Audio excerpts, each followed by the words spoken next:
They slapped him with a $500 fine for a perfectly ordinary mailbox, claiming it didn't fit their vision. The HOA president, Diana Mercer, stood at his door, smug and untouchable, daring him to fight back.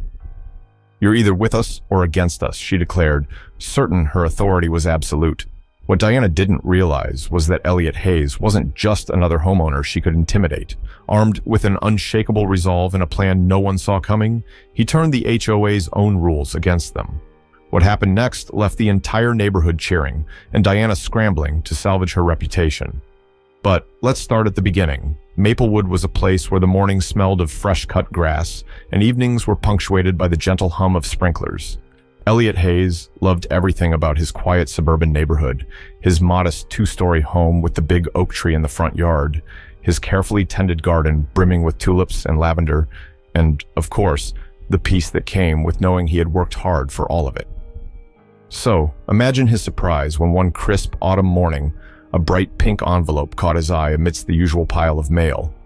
The bold, urgent HOA notice on the front was enough to twist his stomach into a knot before he even opened it. And what did he find inside? A $500 fine for owning a so-called non-compliant mailbox. His mailbox? The same black, sturdy box that had stood at the edge of his driveway for 10 years without issue. The accusation felt like a bad joke, but as Elliot stared at the letter, the knot in his stomach turned into irritation. Aesthetic guidelines, the letter claimed, though no specifics were given. The worst part, the letter ended with a thinly veiled threat. Failure to pay would result in additional penalties or potentially a lien on his property. Elliot stepped outside to inspect his alleged crime scene. His mailbox stood, as always, sturdy and unassuming. Around him, neighbors' mailboxes varied wildly. Some brightly painted, others clearly in disrepair. One even leaned at a precarious angle, duct tape holding it together. It was then Elliot realized this wasn't about aesthetics. This was targeted. Determined to get answers, Elliot headed to the HOA office. The building was nondescript, tucked behind the local library, but inside was a different story. The air was tense, the walls lined with glossy plaques celebrating years of HOA service. At the center of it all sat Diana Mercer, the HOA president. Diana had a reputation. She was a stickler for rules, but only when they worked in her favor. Elliot approached her desk, letter in hand. "Diana, I received this notice. Can you explain what exactly is wrong with my mailbox?" His tone was calm, but his grip on the letter betrayed his frustration. Diana didn't even glance at the letter. "We're standardizing the community's look," she said with a syrupy smile that didn't reach her eyes. "Your mailbox doesn't fit the vision we're implementing for Maplewood." Elliot pressed her further. "What vision? And why is my mailbox an issue when there are others in the neighborhood that are clearly worse off?" Her smile tightened and her tone grew colder. "We can't discuss other properties. This is about compliance, Elliot. It's all in the guidelines. Pay the fine, replace the mailbox, and this will go away." It was in that moment Elliot realized this wasn't just about the mailbox. Diana's words, her demeanor, they all pointed to one thing. This was personal. Months earlier, Elliot had politely declined Diana's invitation to join the HOA's beautification committee. He didn't have the time or the patience for Diana's micromanagement. Now, it seemed, she was making him pay for that decision. As Elliot left the office, the weight of the pink letter in his hand felt heavier. His peaceful life in Maplewood was under attack, and if Diana thought he would back down quietly, she was in for a surprise. Sitting at his kitchen table, bathed in the soft glow of morning light and the comforting aroma of freshly brewed coffee, Elliot typed yet another email to the HOA. His tone was polite, yet firm. He attached photos of mismatched mailboxes from around the neighborhood, highlighting that his was far from the eyesore they claimed it to be. He even offered to repaint his mailbox to match whatever color scheme the HOA preferred. But his emails fell on deaf ears. Instead, more letters arrived in his mailbox, this time with escalating fines and thinly veiled threats about liens on his property. Elliot tried to keep calm, but each new pink envelope felt like a slap in the face. His frustration reached its boiling point on a quiet Saturday morning when Diana Mercer herself knocked on his door. Standing on his porch in her sharply tailored blazer, Diana radiated the kind of confidence that comes from knowing you hold power over others. Her expression was equal parts condescending and annoyed. "Mr. Hayes," she began, her voice dripping with artificial patience, "we've tried to be understanding, but you continue to defy the guidelines. This is not up for debate. You're either with us or against us." Her words hung in the air like a challenge. Elliot clenched his jaw, biting back the sharp retort that rose to his lips, as Diana turned on her heel and strode back down his driveway without giving him a chance to respond. Closing the door, he stood there for a moment, the weight of her ultimatum settling heavily on his chest. That night, Elliot's frustration transformed into determination. Sitting in his living room with his laptop balanced on his knees, he dove headfirst into research. He combed through every page of the HOA bylaws, searching for clarity on these so-called mailbox standards. To his surprise, there were no clear guidelines, only vague references to aesthetic harmony and community standards. The more he read, the more inconsistencies he uncovered. Why were some neighbors allowed to keep rusted, peeling mailboxes while others were fined for minor infractions? Why did the fines for similar violations vary so widely? It all pointed to one conclusion. The rules weren't just unclear, they were being selectively enforced. Fueled by a growing sense of injustice, Elliot decided to take his investigation a step further.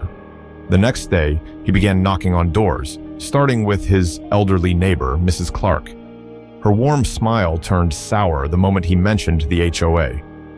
"Oh, they've been after me for years," she said, shaking her head. "First, it was my garden gnomes. They said they were distracting.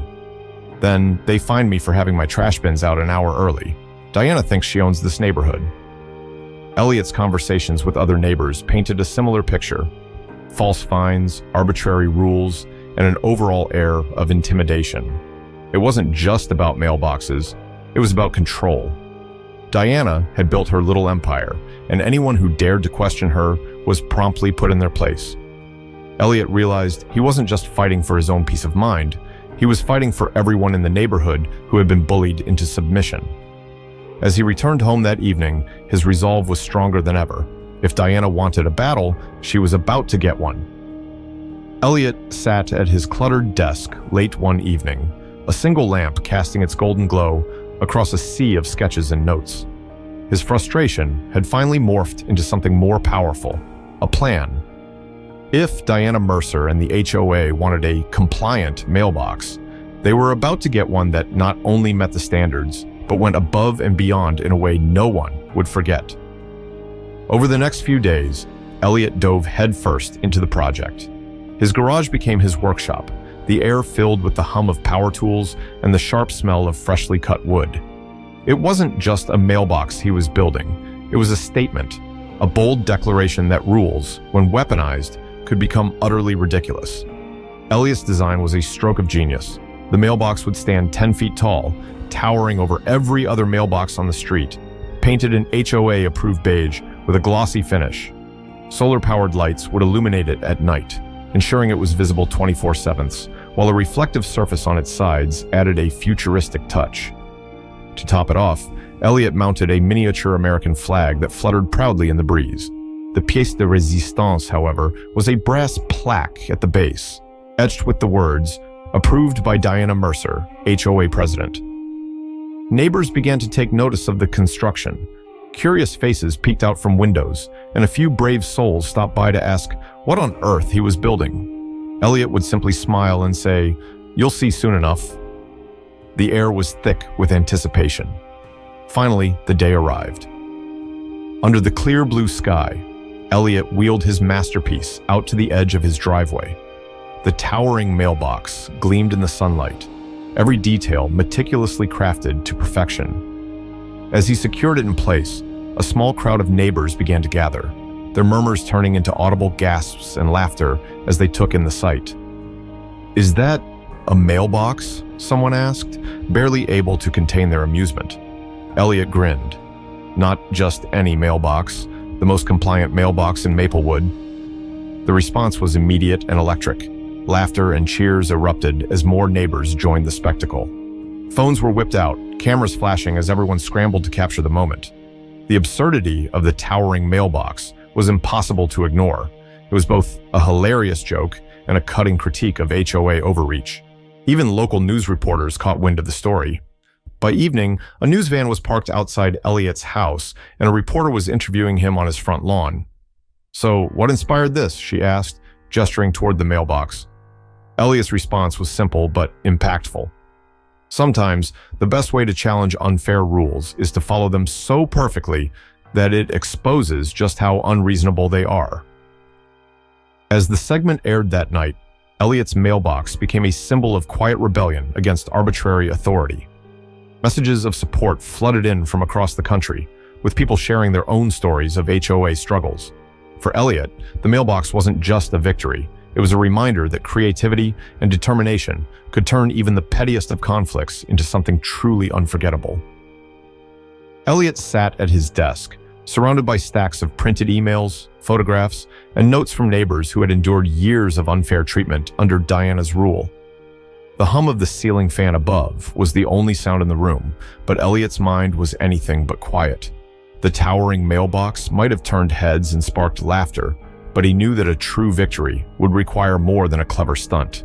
It was time to take the fight to a higher authority.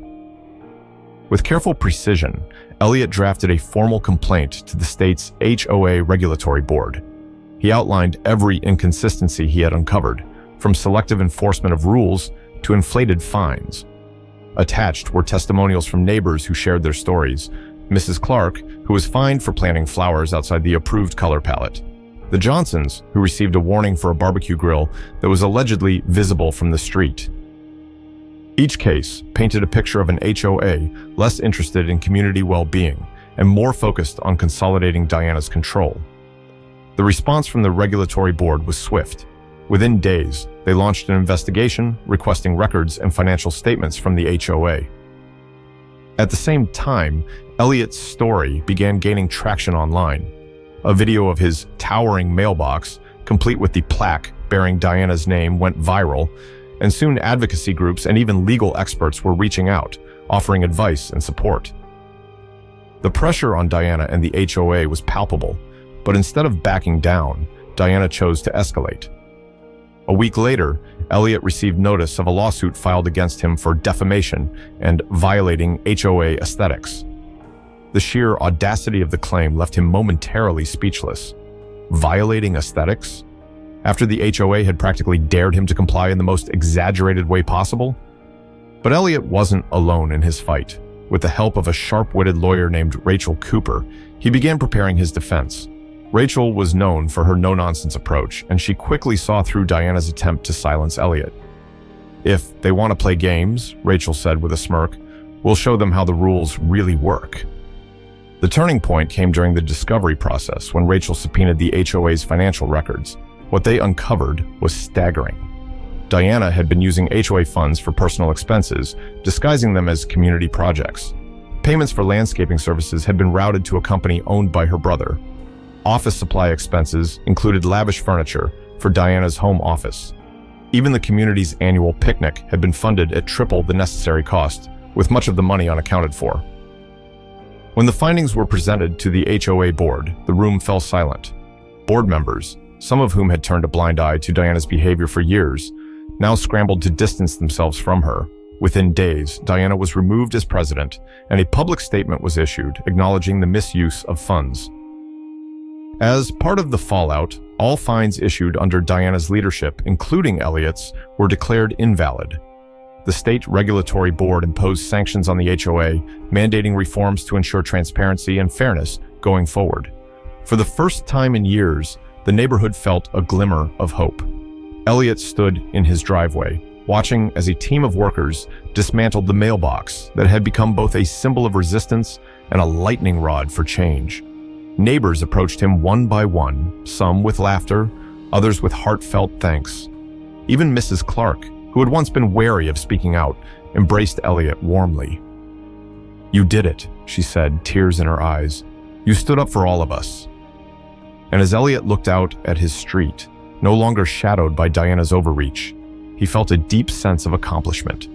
This wasn't just a victory for him. It was a victory for everyone who believed in fairness, in standing up to injustice, and in the power of one determined voice to make a difference. The morning after Diana's resignation, Maplewood felt like a different place. The usual stillness of the neighborhood was now filled with quiet excitement.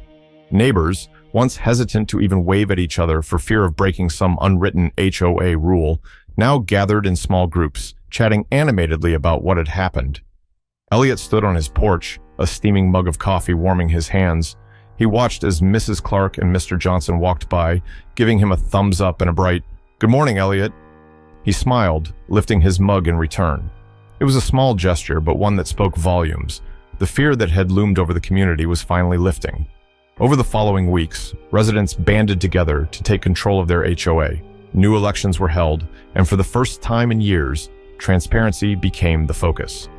Elliot was approached several times to run for president, but he politely declined, insisting that he was more than happy to help from the sidelines. "I'm not much of a politician," he joked, "but I'll build you the best election booth you've ever seen." The changes were immediate. Rules were clarified, fines were reviewed, and the board's meetings were open to the public. The neighborhood began to feel like a community again. As for Diana Mercer, she disappeared as quickly as she had risen. A for sale sign appeared in front of her house, and within a month, she was gone. Her name became a cautionary tale, whispered at block parties and community events. "Remember Diana?" people would say with a shake of their heads. "Let's make sure we never have another leader like that." But the true legacy of the fight wasn't Diana's downfall. It was the mailbox, Elliot's towering masterpiece, now affectionately nicknamed the Beacon, remained a fixture at the end of his driveway. It had become more than a symbol of resistance. It was a reminder that one person's creativity and determination could inspire an entire community. Children often stopped by to marvel at its size, while adults chuckled at the brass plaque still affixed to its base. Elliot had been asked countless times if he planned to take it down, but his answer was always the same: "Not a chance. It stays until the HOA installs one taller." One afternoon, Elliot found himself standing in front of the mailbox, running his hand along its smooth surface. A neighbor approached, carrying a tray of homemade cookies. "You know," she said with a smile, "you didn't just build a mailbox. You built hope for all of us." Elliot chuckled, but there was a hint of emotion in his eyes.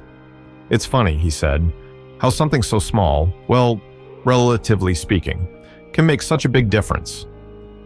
As the sun set over Maplewood, casting a golden glow across the neighborhood, Elliot felt a profound sense of peace.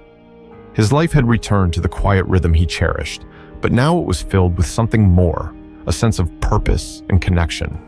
And so, the mailbox stood, its lights twinkling softly in the evening air, a silent but powerful reminder that even in the face of absurdity, persistence and ingenuity could triumph over injustice.